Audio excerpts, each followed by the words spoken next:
বন্দ্যোপাধ্যায় যা যা করেছেন 2011 সাল থেকে আজকে 2025 সাল, ফান্ড থেকে শুরু করে নারদা সারদা, চাকরি দুর্নীতি, রেশন দুর্নীতি, বালি চুরি, গরু চুরি, নিজের এমএলএকে বলছেন যে তুই বাস স্ট্যান্ড নিয়ে কী করবি, বোম বাঁধিস তো।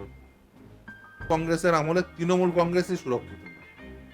তৃণমূল সাধারণ মানুষের নিরাপত্তা কি করে দেবে? তৃণমূল তো তৃণমূলেরই নিরাপত্তা দিতে পারে না। জাল পাসপোর্ট কাণ্ডে এবারে ধরা পড়লো পুলিশেরই প্রাক্তন এসআই, কি বলবেন? দেখুন, এই গোটা রাজ্য জুড়ে বিভিন্ন ধরনের চক্র তারা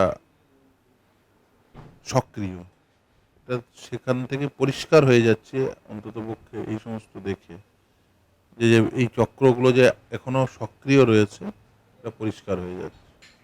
এবং এই যে পুলিশের যে ইনভলভমেন্ট, সেটা কিন্তু মানুষকে উদ্বিগ্নতা বাড়াচ্ছে।